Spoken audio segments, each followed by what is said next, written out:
ಓಂ ಶಾಂತಿ. ಭಗವಂತನ ಪಾಲನೆಯ, ಪ್ರೀತಿಯ, ಸ್ನೇಹದ, ಸಂಬಂಧದ, ಈಶ್ವರಿಯ ಜೀವನವನ್ನ ನಡೆಸುವಂತಹ ಕಲೆ ತಿಳಿಸಿಕೊಡುವಂತಹ ಕಾರ್ಯಕ್ರಮಕ್ಕೆ ಮನಸ್ಪೂರ್ವಕವಾಗಿ ಖುಷಿಯಿಂದ ಆಗಮಿಸಿರುವಂತಹ ತಮಗೆಲ್ಲರಿಗೂ ಕೂಡ ಪರಮಾತ್ಮನ ಕಡೆಯಿಂದ ಹಾರ್ದಿಕ ಸುಸ್ವಾಗತ. ಕಳೆದ ಕೆಲವೊಂದು ದಿನಗಳಿಂದ ತಾವೆಲ್ಲರೂ ಕೂಡ ತುಂಬಾ ಆಸಕ್ತಿಯಿಂದ ಕಾರ್ಯಕ್ರಮಕ್ಕೆ ಭಾಗವಹಿಸ್ತಾ ಇದ್ದೀರಿ. ಭಾಗವಹಿಸುವ ಜೊತೆಗೆ ಆ ಸಮಯದಲ್ಲಿ ಭಗವಂತ ಕೇಳುವಂತ ಪ್ರಶ್ನೆಗಳಿಗೆ ಉತ್ತರವನ್ನು ಕೂಡ ಕೊಡ್ತಾ ಇದ್ದೀರಾ. ಭಾಗವಹಿಸುವಿಕೆ ಇನ್ನು ಚೆನ್ನಾಗಿದ್ದಷ್ಟು ನಮಗೂ ಕೂಡ ವಿಷಯವನ್ನು ತಿಳಿಸ್ಲಿಕ್ಕೆ ತುಂಬಾ ಖುಷಿ ಆಗತ್ತೆ. ಸರಿ, ಕಳೆದ 3 ದಿನದ ಹಿಂದೆ ನಿಮಗೆ ಭಗವಂತ ಒಂದು ಹೋಮ್ವರ್ಕ್ ಅನ್ನ ಕೊಟ್ಟಿದ್ರು. ಏನ್ ಹೋಮ್ವರ್ಕ್ ಅನ್ನ ಕೊಟ್ಟಿದ್ರು? ಹಿಂದೂ ಧರ್ಮದ ಸ್ಥಾಪಕ ಯಾರು? ಸ್ಥಾಪಕ ಯಾರು, ಯಾವಾಗ ಸ್ಥಾಪನೆ ಆಯ್ತು ಅಂತ. ಉತ್ತರ ಕೊಡ್ತೀರಾ? ಹಿಂದೂ ಧರ್ಮದ ಸ್ಥಾಪಕ ಶಿವನೇ ಇರ್ಬೋದು ಅಣ್ಣಾವ್ರೆ. ಇರಬಹುದು. ಅಂದ್ರೆ ಇದ್ರಲ್ಲಿ ಆರ್ಟಿಕಲ್ ಅಲ್ಲಿ ಓದ್ಬೇಕಾದ್ರೆ ಲೋಕೋಮೆಂಜನರ ಕಾಲದಲ್ಲೂ ಸಹ ಆಗಿನ ಕಾಲದಲ್ಲೂ ಸಹ ಒಂದು ಗುಹೆಗಳಲ್ಲಿ ಶಿವಲಿಂಗನ ಇತ್ತು. ಆ ರೂಪದಲ್ಲಿ ಶಿವನನ್ನ ಆರಾಧನೆ ಮಾಡ್ತಾ ಇತ್ತು ಅನ್ನೋ ಒಂದು ಪುರಾವೆಗಳಿದ್ದಾವೆ. ನೋಡಿ ಆತ್ಮೀಯರೇ, ಈ ಜ್ಞಾನವನ್ನು ಕೇಳ್ತಾ ಹೋದಾಗ ನಮಗೆ ಸಮಸ್ಯೆಗಳ ಪ್ರಶ್ನೆಗಳ ಮಹಾಪುರನೇ ಬರ್ತದೆ. ಯಾಕಂದ್ರೆ ಇಷ್ಟು ದಿನದವರೆಗೆ ನಾವು ಕೇಳಿರೋದು ಒಂದು, ಈಗ ನಾವು ಕೇಳ್ತಾ ಇರೋದು ಒಂದು. ಸ್ವಲ್ಪ ವಿಭಿನ್ನತೆಯ ಫೀಲಿಂಗ್ ಆಗತ್ತೆ.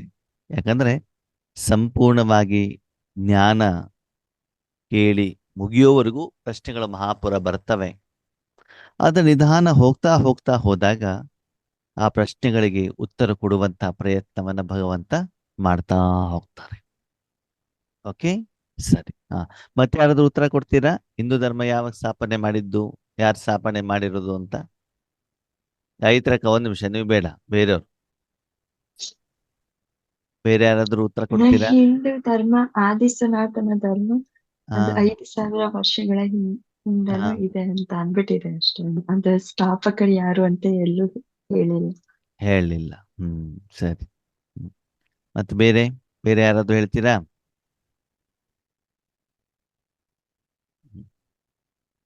ಈಗ ಹೇಳಿ ಗಾಯತ್ರಕ್ಕವ್ರೆ.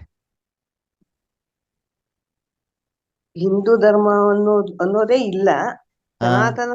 ಸನಾತನ ಧರ್ಮದಲ್ಲಿದ್ದ ದೇವತೆಗಳೆಲ್ಲ ದ್ವಾಪರ ಯುಗಕ್ಕೆ ಬಂದಾಗ ಅವರು ಬಂದು ತಮ್ಮ ದೈವ ಧರ್ಮಗಳನ್ನು ಕಳೆದುಕೊಂಡಾಗ ಹಿಂದೂ ಧರ್ಮ ಅನ್ನೋದನ್ನ ಅವರೇ ಮಾಡ್ಕೊಂಡ್ರೆ ವಿನಃ ಅದಕ್ಕೆ ಸಂಸ್ಥಾಪಕರಲ್ಲ. ಹಿಂದೂ ಧರ್ಮ ಅನ್ನೋದೇ ಇಲ್ಲ. ಅದು ಸನ್ಯಾಸಿ ಧರ್ಮ ಇದೆ, ಶಂಕರಾಚಾರ್ಯ ಸ್ಥಾಪನೆ ಮಾಡಿದ್ದಾರೆ. ಸರಿ, ಓಕೆ. ಅದನ್ನ ಇವತ್ತು ತಿಳ್ಕೊಳ್ಳುವಂತ ಪ್ರಯತ್ನವನ್ನ ನಾವು ಮಾಡೋಣ. ಓಕೆ, ಸರಿ. ನೀವು ಒಂದು ಊರಿನಲ್ಲಿ ಇರ್ತೀರಾ ಅಂತ ತಿಳ್ಕೊಳ್ಳಿ. ಬಾಡಿಗೆ ಮನೇಲಿ ಇರ್ತೀರಿ. ಬಾಡಿಗೆ ಮನೇಲಿ ಇದ್ದಾಗ ಒಂದು ಸ್ವಂತ ಮನೆ ಮಾಡ್ಕೊಳ್ಬೇಕು ಅಂತ ಮನ್ಸು ಬರೋದಿಲ್ವಾ? ಅನ್ಸೋದಿಲ್ವಾ? ಅನ್ಸತ್ತೆ. ಸರಿ, ಅನ್ಸಿದಾಗ ಮನೆ ಕಟ್ಟಿದಿರಿ. ಮನೆ ಕಟ್ಟಿದ ಮೇಲೆ ಗೃಹ ಪ್ರವೇಶ ಮಾಡ್ತಿರೋ ಮಾಡಲ್ವೋ? ಮಾಡ್ತೀನಿ. ಗೃಹ ಪ್ರವೇಶ ಮಾಡಿದಾಗ ನಿಮ್ಮ ಮನೆ ಗೋಡೆಯ ಮೇಲೆ, ದೇವರ ಕೋಣೆಯಲ್ಲಿ ಅಥವಾ ಮುಖ್ಯ ದ್ವಾರದಲ್ಲಿ ಬ್ರಾಹ್ಮಣರು, ಪೂಜಾರಿಗಳು, ಅರ್ಚಕರು ಬಂದ್ಬಿಟ್ಟು ಏನು ಬರೀತಾರೆ? ಓಂ ಅಂತ ಬರೀತಾರೆ. ಸ್ವಸ್ತಿಕ್ ಅಂತ ಬರೀತಾರೆ. ಓಂ ಬರೀತಾರೆ, ಸ್ವಸ್ತಿಕ್ ಸ್ವಸ್ತಿಕ್, ಓಂ ಶ್ರೀ ಸ್ವಸ್ತಿಕ್. ಹೌದಾ? ಅದರ ಅರ್ಥ ಏನು? ಹಂಗಂದ್ರೇನು ಗೊತ್ತಿಲ್ಲ ಅಲ್ವಾ? ಹೀಗೆ ನಮ್ಮ ಜೀವನದಲ್ಲಿ ನಡೆಯುವಂತಹ, ನಾವು ಮಾಡುವಂತಹ ಭಕ್ತಿಯ ಆಚರಣೆಗಳೇನಿದ್ದಾವೆ ಅದೆಲ್ಲದರ ಸ್ಪಷ್ಟವಾದಂತಹ ಜ್ಞಾನ ಕಾರಣವನ್ನ ತಿಳಿಸಿಕೊಡುವಂತ ಪ್ರಯತ್ನವನ್ನ ಭಗವಂತ ಮಾಡ್ತಾರೆ. ಆದ್ಮೇಲೆ ಆ ಮನೆಯಲ್ಲಿ ಹೋದಾಗ, ಹೊಸ ಮನೆಗೆ ಹೋದಾಗ ನಿಮ್ಮ ಉದ್ದೇಶ ಏನು? ನಾನು ಚೆನ್ನಾಗಿರ್ಬೇಕು, ನಮ್ಮ ಮನೆಯವರು ಚೆನ್ನಾಗಿರ್ಬೇಕು, ನನಗೆ ಆ ಮನೆಯಲ್ಲಿ ಸುಖ, ಶಾಂತಿ, ನೆಮ್ಮದಿ, ಆನಂದ ಹೇಳುವಂಥದ್ದು ಸಿಗಬೇಕು. ಹೌದು ಅಲ್ವೋ? ಹೌದು. ಅದು ತಾನೇ. ಓಕೆ. ಅದಕ್ಕಾಗಿ ಗೃಹ ಪ್ರವೇಶಕ್ಕೆ ಒಳಗಡೆ ಹೋಗ್ಬೇಕಾದ್ರೆ ಮೊದಲನೇದಾಗಿ ದೇವರ ಫೋಟೋ ಹಿಡ್ಕೊಂಡ್ಬಿಟ್ಟು ಒಳಗಡೆ ಹೋಗ್ತಾರೆ. ಫೋಟೋ ಆಗ್ಲಿ, ಮೂರ್ತಿ ಆಗ್ಲಿ, ಯಾವುದೇ ಇರ್ಲಿ. ಹೌದ್ ತಾನೆ? ಅಂದ್ರೆ ನಾನು ಚೆನ್ನಾಗಿರ್ಬೇಕು ಅಂದ್ರೆ ನನ್ನ ಮನೆಯಲ್ಲಿ ಸದಾಕಾಲ ಯಾರಿರ್ಬೇಕು ನನ್ನ ಜೊತೆಯಲ್ಲಿ? ಪರಮಾತ್ಮ, ಭಗವಂತ ಇರ್ಬೇಕು. ಭಗವಂತ, ದೇವರು, ತಂದೆ ಇರಬೇಕು ಹೇಳುವಂತ ಮನೋಭಾವ. ಅದಕ್ಕೆ ಓಂ ಅಂತಂದ್ರೆ ಅಹಂ. ಅಹಂ ಅಂದ್ರೆ ನಾನು ಯಾರು? ಆತ್ಮ. ನಾನು ಯಾರು? ಆತ್ಮ. ನಾನು ಆತ್ಮ ಈ ಮನೆಗೆ ಪ್ರವೇಶವನ್ನ ಪಡಿತಾ ಇದ್ದೇನೆ ಶರೀರ ಹೇಳುವಂತ ಮಾಧ್ಯಮದ ಮುಖಾಂತರ. ಉದ್ದೇಶವೇನು ಅಂತಂದ್ರೆ ನಾನು ಆತ್ಮ ಈ ಮನೆಯಲ್ಲಿ ಬಂದಾಗ ದಿನದಿಂದ ದಿನಕ್ಕೆ ನನ್ನ ಜೀವನದಲ್ಲಿ ಸುಖ, ಸಂತೋಷ, ಆನಂದ, ನೆಮ್ಮದಿ ಹೇಳುವಂಥದ್ದು ಹುಣ್ಣಿಮೆ ಚಂದನ ರೂಪದಲ್ಲಿ ವೃದ್ಧಿ ಆಗ್ತಾ ಹೋಗ್ಬೇಕು ಅಂತಂದ್ರೆ ದಿನದಿಂದ ದಿನಕ್ಕೆ ನಾನು ಶ್ರೇಷ್ಠನಾಗಬೇಕು. ಏನಾಗಬೇಕು? ಶ್ರೇಷ್ಠ, ಉನ್ನತ. ಅದಕ್ಕೆ ಶ್ರೀ ಅಂದ್ರೆ ಶ್ರೇಷ್ಠ ಅಂತ. ಶ್ರೀ ಅಂತಂದ್ರೆ ಏನು? ಶ್ರೇಷ್ಠ. ನಾನು ಆತ್ಮ ಈ ಮನೆಯಲ್ಲಿ ಆತ್ಮಿಕವಾಗಿ ಇರಬಹುದು, ಶಾರೀರಿಕವಾಗಿ ಇರಬಹುದು, ಹಣಕಾಸಿನ ವಿಷಯದಲ್ಲಿ ಇರಬಹುದು, ಕೌಟುಂಬಿಕ ವಿಷಯದಲ್ಲಿ ಇರಬಹುದು. ಪ್ರತಿಯೊಂದು ವಿಷಯದಲ್ಲೂ ನಾನೇನಾಗ್ಬೇಕು? ಶ್ರೇಷ್ಠನಾಗ್ಬೇಕು ಹೇಳುವಂತ ಉದ್ದೇಶದಿಂದ ಈ ಮನೆಯನ್ನು ನಾನು ಪ್ರವೇಶ ಮಾಡ್ತಾ ಇದ್ದೇನೆ. ಓಂ ಶ್ರೀ ಸ್ವಸ್ತಿಕ್. ಆದರೆ ಆ ಒಂದು ಶ್ರೇಷ್ಠನಾಗಬೇಕು ಅಂತಂದ್ರೆ ಭಗವಂತ ಹೇಳ್ತಾರೆ, ನಿನಗೆ ಸ್ವಸ್ತಿಕಿನ ಅರ್ಥ ಗೊತ್ತಿರ್ಬೇಕು. ಏನ್ ಗೊತ್ತಿರ್ಬೇಕು? ಓಂ ಅಂತಂದ್ರೆ ಏನು ಅಂತ ಗೊತ್ತಾಯ್ತು, ನಾನು ಆತ್ಮ. ಶ್ರೀ ಅಂತಂದ್ರೆ ಶ್ರೇಷ್ಠ ಅಂತ ಗೊತ್ತಾಯ್ತು. ಶ್ರೇಷ್ಠನಾಗೋದಕ್ಕೋಸ್ಕರ ನಾನು ಅಲ್ಲಿ ಒಳಗಡೆ ಹೋಗಿರೋದು. ಕನಿಷ್ಠನಾಗ್ಲಿಕ್ಕಲ್ಲ, ದುಃಖ ತೆಗೆದುಕೊಳ್ಳಿಕ್ಕಾಗ್ಲಿ, ಸಾಲ ಮಾಡ್ಲಿಕ್ಕಾಗ್ಲಿ ನಾನು ಆ ಮನೆಗೆ ಹೋಗ್ತಾ ಇಲ್ಲ. ನಾನು ಒಳ್ಳೆಯವನಾಗೋದಕ್ಕೆ, ನಮ್ಮ ಕುಟುಂಬದವ್ರು ಒಳ್ಳೆಯವರಾಗೋದಕ್ಕೆ ನಾನು ಆ ಮನೆಗೆ ಹೋಗ್ತಾ ಇದ್ದೇನೆ. ಆದರೆ ನೀನು ಅಲ್ಲಿ ಒಳ್ಳೆಯವನಾಗಬೇಕು ಅಂತಂದ್ರೆ ಭಗವಂತ ಹೇಳ್ತಾರೆ, ನಿನಗೆ ಸ್ವಸ್ತಿಕನ ಅರ್ಥ ಗೊತ್ತಿರಬೇಕು. ಆ ಸ್ವಸ್ತಿಕದ ಆಧಾರದಲ್ಲಿ ನೀನು ಜೀವನವನ್ನು ನಡೆಸಿದಾಗ ಅದರ ಅರ್ಥವನ್ನ, ಜ್ಞಾನವನ್ನ ಅರಿತು ಕಾರ್ಯದಲ್ಲಿ ತಂದಾಗ ನೀನು ಆತ್ಮ ಓಂ ಶ್ರೇಷ್ಠನಾಗ್ತೀಯ ಹೇಳುವಂತ ವಿಷಯವನ್ನ ಬ್ರಾಹ್ಮಣರ ಮೂಲಕ ಭಕ್ತಿ ಮಾರ್ಗದಲ್ಲಿ ನಿಮ್ಗೆ ತಿಳಿಸುವಂತ ಪ್ರಯತ್ನವನ್ನ ಭಗವಂತ ಮಾಡಿದ್ದಾರೆ. ಸ್ವಸ್ತಿಕದ ಅರ್ಥ ನಿಮ್ಗೆ ಬೇಕೋ ಬೇಡವೋ? ಸ್ವಸ್ತಿಕದ ಅರ್ಥ ಏನು? ಸ್ವಸ್ತಿಕದ ಅರ್ಥ ಏನ್ ಹೇಳಿ? ಸ್ಪಷ್ಟವಾಗಿ ಕೇಳ್ತಾ ಇಲ್ಲ. 4 ಯುಗದ ಅರ್ಥ. 4 ಯುಗದ ಅರ್ಥ ಅಲ್ವಾ? ಓಕೆ. ಆದ್ಮೇಲೆ ಆತ್ಮ ಮೂಲವತನದಿಂದ ಶಾಂತಿಧಾಮದಿಂದ ಇಲ್ಲಿಗೆ ಬರುತ್ತಲ್ವಾ? ಬಂದ ಮೇಲೆ ಜೀವನವನ್ನ ಮಾಡ್ತದೆ. ಜೀವನವನ್ನು ಮಾಡಿದಾಗ ಅದರ ಹತ್ರ ಒಂದು ಸಮಯ ಅಂತ ಇರ್ತದೆ. ಏನಿರ್ತದೆ? ಸಮಯ. ನಮ್ಮ ಹತ್ರ ಜೀವನ ಮಾಡ್ಲಿಕ್ಕೆ ನಮ್ಮ ಹತ್ರ ಸಮಯ ಇದೆಯೋ ಇಲ್ವೋ? ಟೈಮ್ ಇದೆ ತಾನೆ.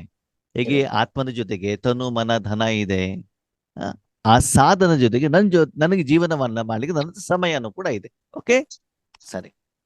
ನೀವು ಜೀವನ ಮಾಡ್ಲಿಕ್ಕೆ ಎಷ್ಟು ಸಮಯ ಇದೆ? ಎಷ್ಟು ಟೈಮ್ ಇದೆ? ಸರಿ. ಸಮಯದ ಕ್ಯಾಲ್ಕುಲೇಷನ್ ಹೇಗೆ ಆರಂಭ ಆಗತ್ತೆ? ಸಮಯದ ಲೆಕ್ಕಾಚಾರ ಆರಂಭ ಆಗೋದೆಲ್ಲಿಂದ? ಹುಟ್ಟಿದಿನಿಂದ.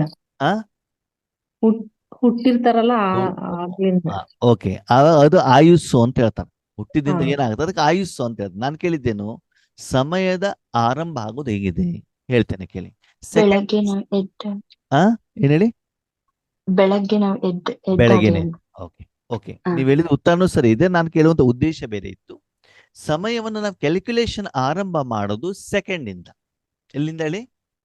ಅಲ್ವಾ? ಆ ಮಿಲಿ ಸೆಕೆಂಡ್ ಎಲ್ಲ ಇರ್ತದೆ, ಅದಕ್ಕೆಲ್ಲ ಬೇಡ. ನಾವು ನಾರ್ಮಲ್ ಇಂದ ಲೆಕ್ಕ ಮಾಡೋಣ. ನಾವು ಕೌಂಟ್ ಮಾಡೋದು, ಸಮಯವನ್ನು ಕೌಂಟ್ ಮಾಡೋದು ಯಾವ ಕಡೆಯಿಂದ? 1 ಸೆಕೆಂಡ್. ಮೊದಲನೇ ಸೆಕೆಂಡಿಗೂ ಎರಡನೇ ಸೆಕೆಂಡಿಗೂ ಏನಾದ್ರು ವ್ಯತ್ಯಾಸ ಇದೆಯಾ? ಟೈಮ್ ವೈಸ್ ಇದೆಯಾ? ಅಂತರ ಏನಾದ್ರು ಇದೆಯಾ? 1ನೇ ಸೆಕೆಂಡಿಗೂ ಎರಡನೇ ಸೆಕೆಂಡಿಗೂ ಮೂರನೇ ಸೆಕೆಂಡಿಗೂ 4 ಸೆಕೆಂಡ್ ಅಂದ್ರೆ ಪ್ರತಿ ಸೆಕೆಂಡಿನ ಅಂತರ ಸೇಮ್. ಹೌದು ತಾನೆ? 1ನೇ ಸೆಕೆಂಡ್ ಇಷ್ಟು ಟೈಮು, 2ನೇ ಸೆಕೆಂಡ್ ಇಷ್ಟು ಟೈಮು ಅಂತ ಬಿಟ್ಟು ವೇರಿಯೇಷನ್ಸ್ ಇಲ್ಲ. 1 ಸೆಕೆಂಡಿಗೂ 2ನೇ ಸೆಕೆಂಡಿಗೂ ಟೈಮ್ ವೈಸ್ ಏನೂ ಡಿಫರೆನ್ಸ್ ಇಲ್ಲ. ಓಕೆ. ಸೆಕೆಂಡಿನ ನಂತರ ಬರೋದು ಯಾವುದು ಕ್ಯಾಲ್ಕುಲೇಷನ್ ಅಲ್ಲಿ? ನಿಮಿಷ. ನಿಮಿಷ. ನಿಮಿಷ. ಓಕೆ, 60 ಸರಿಸಮಾನವಾದಂತ ಸೆಕೆಂಡ್ಗಳನ್ನು ಸೇರಿಸಿದಾಗ ಏನು ಬರ್ತದೆ? ನಿಮಿಷ ಆಗುತ್ತೆ. ಎಷ್ಟು ನಿಮಿಷ ನಿಮಿಷ. ಆಗ್ತದೆ? ಒಂದು 60 ನಿಮಿಷ. ಸೆಕೆಂಡ್ ಸೇರಿದಾಗ ಎಷ್ಟು ನಿಮಿಷ ಆಗ್ತದೆ? 1 ನಿಮಿಷ. ಒಂದು ನಿಮಿಷ. ಆವಾಗ ನಿಮಿಷ ಹೇಳುವಂತದ್ದು ಒಂದು ಟೈಮ್ ಸ್ಪ್ಯಾನ್ ಬೇರೆ ಅಲ್ವಾ? ಸೆಕೆಂಡ್ ಇಂದು ಟಕ್ ಅಂತಂದ್ರೆ 1 ಸೆಕೆಂಡ್ ಆಯ್ತು. 1 ನಿಮಿಷ ಅಂತಂದ್ರೆ ಏನು? 60 ಸೆಕೆಂಡ್ ಆದಾಗ 1 ನಿಮಿಷ. ಓಕೆ, ನೆಕ್ಸ್ಟ್ ಕೌಂಟ್ 60 ನಿಮಿಷಕ್ಕೆ 1 ಗಂಟೆ. 1 ಗಂಟೆ. ಓಕೆ, ಸೆಕೆಂಡ್ ಟೈಮ್ ಸ್ಪ್ಯಾನ್ ಬೇರೆ, ಆಮೇಲೆ ನಿಮಿಷ. ನಿಮಿಷದಲ್ಲೂ 1 ನಿಮಿಷಕ್ಕೂ 2ನೇ ನಿಮಿಷಕ್ಕೂ ಏನು ವ್ಯತ್ಯಾಸ ಇಲ್ಲ, ಆ ಒಂದು ಟೈಮ್ ಸ್ಪ್ಯಾನ್ ಸೇಮ್. ಓಕೆ, ನಿಮಿಷ ಆದ್ಮೇಲೆ ನೆಕ್ಸ್ಟ್ ಯಾವ್ದು ಬರ್ತದೆ? ಅವರ್ ಅಂತಂದ್ರೆ ಗಂಟೆ. ಓಕೆ, ಆವಾಗ 60 ನಿಮಿಷ ಸೇರಿದಾಗ 1 ಗಂಟೆ. ನೆಕ್ಸ್ಟ್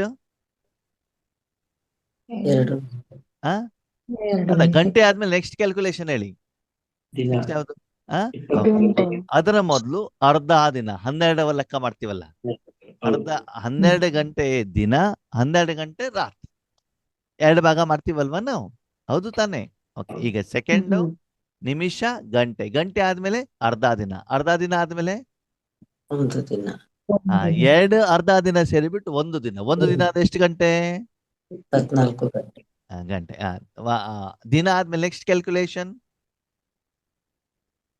ವಾರ. ವಾರ. 7 ದಿನಗಳು ಸೇರಿದಾಗ 1 ವಾರ. ಸರಿ, ನೆಕ್ಸ್ಟ್ ಕ್ಯಾಲ್ಕುಲೇಷನ್ ತಿಂಗಳು. ತಿಂಗಳು. 30 ದಿನ ಸೇರಿದಾಗ 1 ತಿಂಗಳು. ಕೆಲವೊಂದಲ್ಲಿ 31 ಇರ್ಬೋದು, ಕೆಲವೊಂದಲ್ಲಿ 28 ಇರ್ಬೋದು. ಇನ್ನು ಜನರಲ್ 30 ದಿನ ಸೇರಿದಾಗ 1 ದಿನ. ನೆಕ್ಸ್ಟ್ ಕ್ಯಾಲ್ಕುಲೇಷನ್ ವರ್ಷ. ವರ್ಷ. ಎಷ್ಟು ದಿನ ಸೇರಿದಾಗ 1 ವರ್ಷ? 12 ತಿಂಗಳು ಸೇರಿ 1 ವರ್ಷ. 1 ವರ್ಷ. ಸರಿ, ವರ್ಷ ಆದ್ಮೇಲೆ ನೆಕ್ಸ್ಟ್ ಕ್ಯಾಲ್ಕುಲೇಷನ್ 2 ವರ್ಷ. 2 ವರ್ಷದಲ್ಲ, ಈಗ 1 ಸೆಕೆಂಡ್ 2 ಸೆಕೆಂಡ್ ಅಂತ ನಾವು ಲೆಕ್ಕ ಸಂವತ್ಸರ. ಮಾಡಿಲ್ವಲ್ಲ. ನೆಕ್ಸ್ಟ್ ಲೆವೆಲ್ ನಾನು ಕೇಳ್ತಾ ಇರೋದು. ವರ್ಷ ಆದ್ಮೇಲೆ ಸಂವತ್ಸರ. ಹಾ, ಅದು ಆದ್ಮೇಲೆ ಶತಮಾನ. 100 ವರ್ಷಗಳು ಸೇರಿದಾಗ ಶತಮಾನ. ಶತಮಾನ. ಅದ ನಂತರದ ಕ್ಯಾಲ್ಕುಲೇಷನ್ ಆನ್ಸರ್ ಬಂದ್. ಸೆಕೆಂಡ್ ಗೊತ್ತು, ನಿಮಿಷ ಗೊತ್ತು, ಗಂಟೆ ಗೊತ್ತು, ದಿನ ಗೊತ್ತು, ವಾರ ಗೊತ್ತು, ತಿಂಗಳು ಗೊತ್ತು, ವರ್ಷ ಗೊತ್ತು, ಶತಮಾನ ಗೊತ್ತು. ಆ ನಂತರದಲ್ಲಿ ಪ್ರಶ್ನೆಗಳನ್ನ ಕೇಳಿದಾಗ ನಮ್ಮ ಹತ್ರ ಉತ್ತರ ಸ್ಪಷ್ಟವಾಗಿಲ್ಲ. ಹೌದಾ? ಈ ಎಲ್ಲ ಗೊತ್ತಿಲ್ಲದೆ ಇರುವಂತ ಸ್ಪಷ್ಟವಾದಂತ ಜ್ಞಾನವನ್ನ ತಿಳಿಸಲಿಕ್ಕೇನೆ ಆತ್ಮೇಲೆ ಈ ಪ್ರಪಂಚಕ್ಕೆ ಭಗವಂತ ಬಂದಿರೋದು. ಇಲ್ಲಿಯವರೆಗೆ ಭಗವಂತ ಸ್ಪಷ್ಟವಾದ ಜ್ಞಾನವನ್ನು ಹೇಳೋದಿಲ್ವೋ, ಉಳಿದವರು ಅದರ ಊಹಾಪೂಹವನ್ನ ರೆಡಿ ಮಾಡ್ಬಿಟ್ಟು ಏನ್ ಮಾಡ್ತಾರೆ, ಜ್ಞಾನವನ್ನ ಹೇಳಿದಾಗ ಅದೇ ಜ್ಞಾನ ಸತ್ಯ ಅಂತ ನಾವು ತಿಳ್ಕೊಂಡ್ಬಿಡ್ತೀವಿ. ಮುಂದೆ ಭಗವಂತ ಹೇಳಿರುವಂತ ಜ್ಞಾನವನ್ನು ನಾವು ಕೇಳ್ತಾ ಹೋದಾಗ, ತುಂಬಾ ದಿನಗಳ ನಂತರದಲ್ಲಿ ಭಗವಂತನ ಜೊತೆ ಜೀವನವನ್ನು ಮಾಡಿದಾಗ ವಿಶೇಷವಾಗಿ ಆತ್ಮೀಯರು ಒಂದು ವಿಷಯ ಅರ್ಥ ಮಾಡ್ಕೊಳ್ಳಿ. ಜ್ಞಾನದ ಪರಮಾತ್ಮನ ಒಂದು ಅರಿವು ನಿಮ್ಗೆ ಆಗ್ಬೇಕು ಅಂದ್ರೆ ಅವನು ಹೇಳಿರುವಂತ ರಾಜಯೋಗವನ್ನು ನೀವು ಪ್ರಾಕ್ಟೀಸ್ ಮಾಡಿದಾಗ ಆಗುವಂತ ಅನುಭವ ಇದೆಯಲ್ಲ, ಸಫಲತೆ ಇದೆಯಲ್ಲ, ಆವಾಗ ಗೊತ್ತಾಗತ್ತೆ ಭಗವಂತ ಯಾರು ಅಂತ. ಬರೀ ಜ್ಞಾನ ಕೇಳಿದ್ರೆ ಆಗೋದಿಲ್ಲ. ರಾಜಯೋಗನ ಪ್ರಾಕ್ಟೀಸ್ ಮಾಡ್ತಾ ಹೋದಾಗ ಅವನಿಂದ ಸಿಗುವಂತ ಶಕ್ತಿಯಿಂದ, ಅದರ ಅನುಭವದಿಂದ ಗೊತ್ತಾಗತ್ತೆ. ಅಮ್ಮ ಕೊಡುವಂತ ಪ್ರೀತಿ, ಅದರಿಂದ ಅಮ್ಮ ಯಾರು ಅಂತ ಗೊತ್ತಾಗತ್ತೆ. ಅನಾಥನಾಗಿ ಹುಟ್ಟಿರುವಂತ ಮಗುಗೆ ಎಷ್ಟೋ ವರ್ಷಗಳ ನಂತರ ನಾನು ನಿಮ್ಮ ಅಪ್ಪ ಅಂತ ಬಂದ್ಬಿಟ್ರೆ ಮಗು ಅಪ್ಪನನ್ನು ಒಪ್ಕೊಳ್ಳೋದಿಲ್ಲ. ಅವ್ರೇನ್ ಮಾಡ್ತಾರೆ, ನೀನ್ ನನ್ನ ಅಪ್ಪನ ಚಾಕ್ಲೇಟ್ ಕೊಡು, ಚಾಕ್ಲೇಟ್ ಕೊಟ್ಟ ಮೇಲೆ ಸೈಕಲ್ ಕೊಡು, ಸೈಕಲ್ ಕೊಟ್ಟ ಮೇಲೆ ಕಂಪ್ಯೂಟರ್ ಕೊಡು, ನನಗೆ ಆರೋಗ್ಯ ಸರಿ, ನೀನ್ ನನ್ನ ನೋಡ್ಕೊಂಡಿದೀಯಾ, ಟೆಸ್ಟ್ ಮಾಡ್ತಾರೆ ಆ ಮಗು ಅಪ್ಪನ ಮೇಲೆ. ಇಷ್ಟು ವರ್ಷದವರೆಗೆ ನೀವು ಭಗವಂತನ ನಂಬಿರೋದೇ ಬೇರೆಯವರನ್ನ, ದೇವತೆಗಳನ್ನ, ಪೂಜಾರಿಗಳನ್ನ ಇಟ್ಕೊಂಡು ಭಗವಂತ ಅಂತ ಹೇಳಿದ್ರಿ. ಇವಾಗ ಅವ್ರ್ಯಾರು ಭಗವಂತಲ್ಲಿ ನಾನು ನಿರಾಕಾರ ಅಂತ ನೀವು ಸುಮ್ಮನೆ ಇರೋದಿಲ್ಲ. ಏನ್ ಹೇಳ್ತೀರಿ, ಇದನ್ನು ಮಾಡ್ಕೊಡು, ಅದನ್ನು ಮಾಡ್ಕೊಡು, ಇದನ್ನು ಮಾಡಿಕೊಟ್ಟಿದ್ದು ನಾನು ನಿನ್ನನ್ನು ಭಗವಂತನ ಒಪ್ಕೊಳ್ತೇನೆ. ಮಾಡ್ಕೊಟ್ಟಾಗ ಇರಬಹುದೇನು ಅಂತ ಅವಳು ಕ್ವಶನ್ ಮಾರ್ಕ್ ಬರ್ತದೆ. ಹಾಗೆ ಟೆಸ್ಟ್ ಮಾಡ್ತಾ ಮಾಡ್ತಾ ಮಾಡ್ತಾ ಹೋದಾಗ ಭಗವಂತನ ಮೇಲೆ ನಂಬಿಕೆ ವಿಶ್ವಾಸ ಬಂದು ಆವಾಗ ಭಗವಂತ ಹೇಳಿರುವಂತ ಜ್ಞಾನವನ್ನು ನೀವು ಒಪ್ತೀರಾ. ಓಕೆ, ಸರಿ, ಮುಂದೆ ಬರೋಣ. ಶತಮಾನಗಳ ನಂತರದಲ್ಲಿ ಮುಂದೆ ಇರುವಂತದ್ದು ಯುಗ. ಹೌದಳಿ? ಯುಗ 100 ವರ್ಷಕ್ಕೆ 1 ಶತಮಾನವಾದರೆ 1250 ವರ್ಷಕ್ಕೆ 1 ಯುಗ ಅಂತ 4 ಯುಗಗಳು ಸೇರಿದಾಗ 1250 ವರ್ಷ 4 ಸೇರಿದ ಎಷ್ಟಾಯ್ತು? 5,000 ವರ್ಷ ಅಲ್ವಾ? ಹಾಗೆ ವೇದಶಾಸ್ತ್ರಗಳಲ್ಲಿ ಬರೆದಿದ್ದಾರೆ 4 ಯುಗ. ಯಾವ್ಯಾವುದು? ಸತ್ಯಯುಗ, ತ್ರೇತಾಯುಗ, ದ್ವಾಪರ ಯುಗ, ಕಲಿಯುಗ ಅಲ್ವಾ? ಈ 4 ಯುಗದ ಜ್ಞಾನವನ್ನ, ಅದು ಯಾವಾಗಿತ್ತು, ಹೇಗಿತ್ತು, ಎಲ್ಲ ವಿಷಯವನ್ನ ತೋರಿಸುವಂತ ಚಿತ್ರನೇ ಸ್ವಸ್ತಿಕ್. ಇಲ್ಲಿ ಕಾಣ್ತಾ ಇದೆ ನಿಮಗೆ? ಸ್ವಸ್ತಿಕ್ನಲ್ಲಿ 4 ಭಾಗ ಇದೆ. ಒಂದು ಬಂಗಾರದ ಸಮಾನ.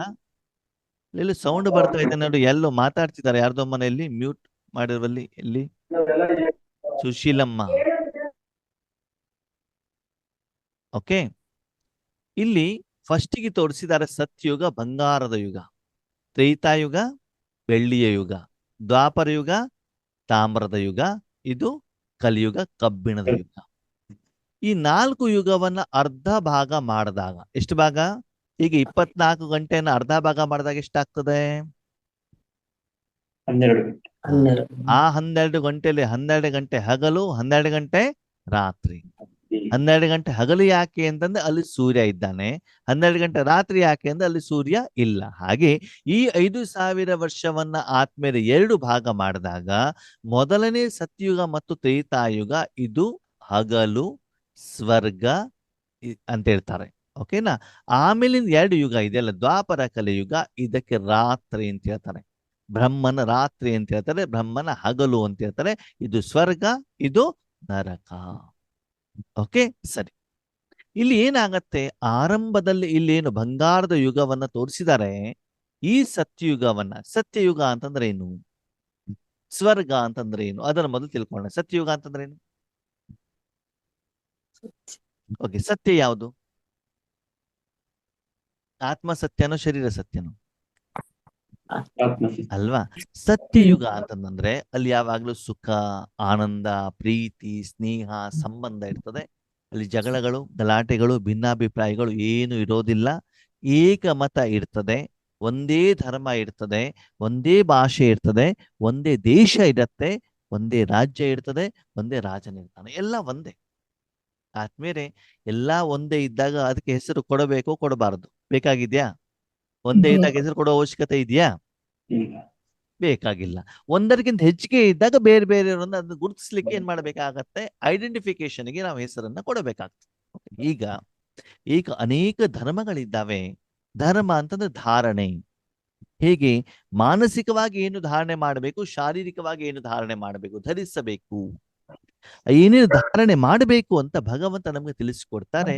ಈ ನರಕವನ್ನ ಪರಿವರ್ತನೆ ಮಾಡಿಬಿಟ್ಟು ಹೊಸ ಯುಗವನ್ನ, ಹೊಸ ಧರ್ಮವನ್ನ ಸ್ಥಾಪನೆ ಮಾಡುವಂತ ಕರ್ತವ್ಯ ಭಗವಂತಂದು. ಅದಕ್ಕೆ ಹೇಳ್ತಾರೆ, ಯದಾ ಯದಾ ಈ ಧರ್ಮಸ್ಯ ಗ್ಲಾನಿರ್ಭವತಿ ಭಾರತ ಅಭ್ಯುತ್ಥಾನಂ ಅಧರ್ಮಸ್ಯ ತದಾತ್ಮಾನಂ ಸೃಜಾನ್ಯಹಂ ಪರಿತ್ರಾಣಾಯ ಸಾಧೂನಾಂ ವಿನಾಶಾಯ ದುಷ್ಕೃತಾಂ ಧರ್ಮ ಸಂಸ್ಥಾಪನಾಥಾಯ ಸಂಭವಾಮಿ ಯುಗೆ ಯುಗೆ. ಅಂದ್ರೆ ಒಂದು ಶ್ರೇಷ್ಠವಾದಂತಹ, ವಿಶೇಷವಾದಂತಹ, ಸದ್ಗುಣಗಳಿಂದ ಸೇರಿರುವಂತಹ, ತುಂಬಾ ಚೆನ್ನಾಗಿರುವಂತಹ, ಆರೋಗ್ಯಕರವಾಗಿರುವಂತಹ, ಪೊಲೀಸ್ ಸ್ಟೇಷನ್ ಇಲ್ಲದೇ ಇರುವಂತಹ, ಕಳ್ಳತನ ಇಲ್ಲದೇ ಇರುವಂತಹ ಒಂದು ಸುಂದರವಾದಂತಹ ಸ್ವರ್ಗದ ರೂಪದ ಧರ್ಮವನ್ನ ಸ್ಥಾಪನೆ ಮಾಡ್ಲಿಕ್ಕೆ ನಾನು ಈ ಭೂಮಿಗೆ ಅವತರಣೆ ಆಗ್ಬೇಕಾಗ್ತದೆ ಅಂತ ಭಗವದ್ಗೀತೆಯಲ್ಲಿ ಭಗವಂತ ತಿಳಿಸಿದ್ದಾರೆ. ಇದು ಯಾವ ಧರ್ಮ ಅಂತಂದ್ರೆ ಅದಕ್ಕೆ ಏನ್ ಹೇಳ್ತಾರೆ ಭಗವಂತ? ಆದಿ ಅಂದ್ರೆ ಆರಂಭದಲ್ಲಿ ಸ್ಥಾಪನೆ ಆಗಿರೋದು.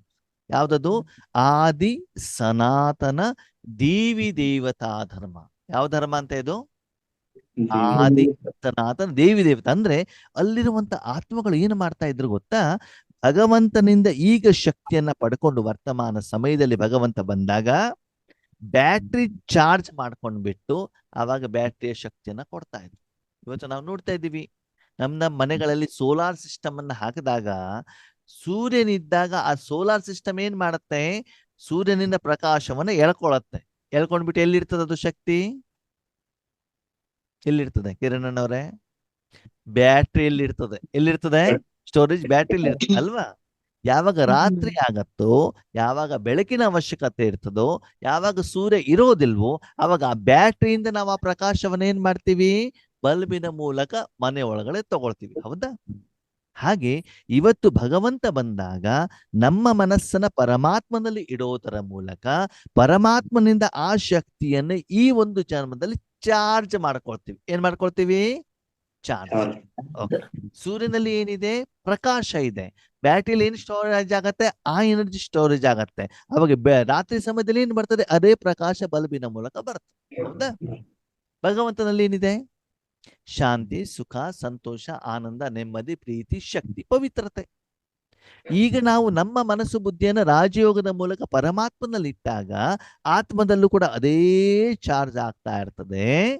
ಸತ್ಯುಗ ತ್ರೇತಾಯುಗದಲ್ಲಿ ಅದೇ ಚಾರ್ಜ್ ಆಗಿರೋದು ನಿಧಾನಕ್ಕೆ ಏನಾಗ್ತಾ ಇರ್ತದೆ? ಡಿಸ್ಚಾರ್ಜ್ ಆಗ್ತಾ ಇರ್ತದೆ. ಏನಾಗ್ತಾ ಇರ್ತದೆ? ಡಿಸ್ಚಾರ್ಜ್. ಆವಾಗ ನಿಮ್ಮಿಂದ ಶಾಂತಿ, ಸುಖ, ಸಂತೋಷ, ಆನಂದ, ನೆಮ್ಮದಿ ಏನಾಗ್ತಾ ಇದೆ? ಹೊರಗಡೆ ಹೋಗ್ತಾ ಇದೆ. ಏನಾಗ್ತಾ ಇದೆ? ಹೊರಗಡೆಗೆ. ನಿಮ್ಗೆ ಬಂದಿರೋದು ಯಾರಿಂದ? ಆವಾಗ ನೀವೇನಾದ್ರಿ? ಲೇವತ ಆದ್ರು ದೇವತ ಆದ್ರು. ದೇವತಾ ಅಂತಂದ್ರೇನು? ನಿಮ್ಮಿಂದ ಹೊರಗಡೆ ಕೊಡೋದಕ್ಕೆ ದೇವತಾ ಅಂತ ಹೇಳ್ತಾರೆ. ಲೇವತ ಅಂದ್ರೆ ಹೊರಗಡೆಯಿಂದ ಒಳಗಡೆ ತಗೊಳ್ಳೋದಕ್ಕೆ ಏನ್ ಹೇಳ್ತಾರೆ? ಲೇವತ. ಓಕೆ. ಈಗ ನೀವು ಲೇವತನೋ ದೇವತನೋ? ಈಗ ಕಲಿಯುಗ ಹಂಗಂದ್ರೆ ಲೇವತ ಅಂತಂದ್ರೆ ಗೋಬಿ ಮಂಚೂರಿಯ ರುಚಿ, ಕಾಶ್ಮೀರದ ಸೌಂದರ್ಯ, ಫಿಲ್ಮ್ ಹಾಡಿನ ಏನು ಅದರಲ್ಲಿರೋ ಮ್ಯೂಸಿಕ್ ಅಲ್ವಾ, ಎಸಿಯ ಚರ್ಮದ ಸುಖ, ಪತಿ ಬೈಯುವಂತ ಕಠೋರವಾದಂತಹ ಏನು ಮಾತುಗಳು, ಇದೆಲ್ಲ ಹೊರಗಡೆ ಪ್ರಪಂಚದಿಂದ ನಾವೇನ್ ಮಾಡ್ತಿದೀವಿ? ಆತ್ಮ ತಗೊಳ್ತಾ ಇದ್ದೀವಿ. ಲೇವತ ಅಲ್ವಾ? ಪಂಚತತ್ವಗಳಿಂದ, ಮನುಷ್ಯಾತ್ಮರಿಂದ, ಟಿವಿಯಿಂದ, ಸೀರಿಯಲ್ ಇಂದ ಏನ್ ಮಾಡ್ತಿದೀವಿ? ಇವತ್ತು ಆತ್ಮ ಹೊರಗಡೆ ಪ್ರಪಂಚದಿಂದ ಕರ್ಮೇಂದ್ರಿಯಗಳ ಮೂಲಕ ಸ್ವೀಕಾರ ಮಾಡ್ತಾ ಇದೆ. ನಾವು ಸ್ವೀಕಾರ ಮಾಡ್ತಿದೀವಿ ಅಂತಂದ್ರೆ ಸಾಲಗಾರ ಆಗಿದೀವೋ ಆಗಿಲ್ವೋ? ಆಗಿದೀವೋ ಇಲ್ವೋ?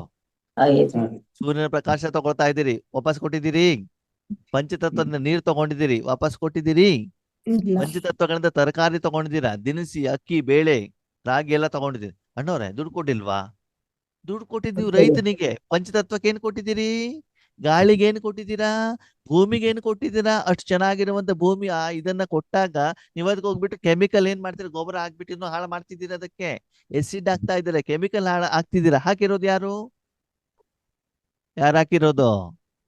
ನೀವೇ ತಾನೇ. ಅಂದ್ಮೇಲೆ ಅದನ್ನ ಹಾಳಾಗಿ ಮಾಡ್ಲಿಕ್ಕೆ ನೀವೇ ತಾನೇ ಕಾರಣ. ಸರಿ, ಯಾರು ಮಾಡ್ಬೇಕು?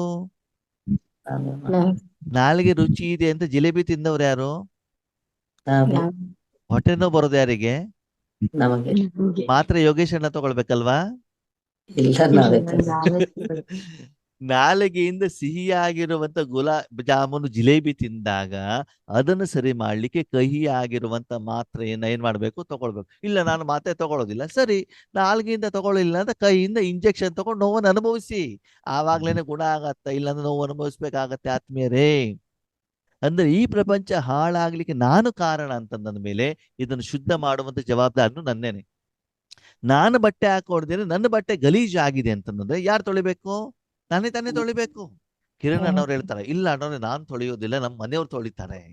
ನಿಮ್ಮ ಮನೆಯವ್ರು ತೊಳಿಬಹುದು, ಆದ್ರೆ ನಿಮ್ಮ ಮನೆಯವರು ವರಮಹಾಲಕ್ಷ್ಮಿ ಹಬ್ಬಕ್ಕೆ ಸೀರೆ ಕೇಳಿದಾಗ ಯಾರು ತಂದು ಕೊಡ್ಬೇಕು? ಬಂಗಾರ ಕೇಳಿದಾಗ ಯಾರು ತಂದು ಕೊಡ್ಬೇಕು?